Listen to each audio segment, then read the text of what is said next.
তারপর সমস্যা।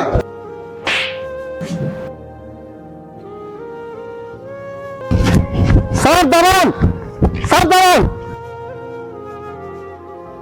কিরে তুই আবার আইছস? না মানে স্যার, হোটেলে মোবাইল মানি ব্যাগ এগুলো রাখি আসছিলাম ম্যাম। আসলেই তো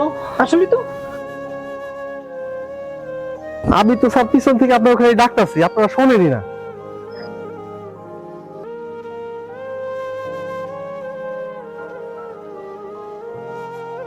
দেখলেন কামাল সাহেব, আপনি সামান্য একটা ব্যাপারে ওকে চর মারলেন, অথচ ও আমাদের কতবার উপকার করলো। সরি ছোট ভাই, আসলে না বুঝে আমি তোমার সাথে অন্যায় করছি, তুমি আমারে মাফ করে দিও। না না স্যার, এটা কোনো সমস্যা না। আপনাদের আমানত যে আপনাদের কাছে ফেরত দিতে পারছি, এই জন্যই আল্লাহর কাছে শুকরিয়া।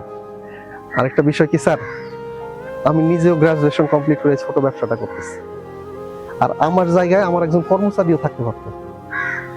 তারা তো আপনাদের সেবা দেয়, খাওয়া দাওয়া করায়। তাদের সাথে একটু ভালো ব্যবহার করা কি উচিত না স্যার? বিষয়টা একটু ভাইবা দেখবেন। আসি স্যার, আসসালামু আলাইকুম।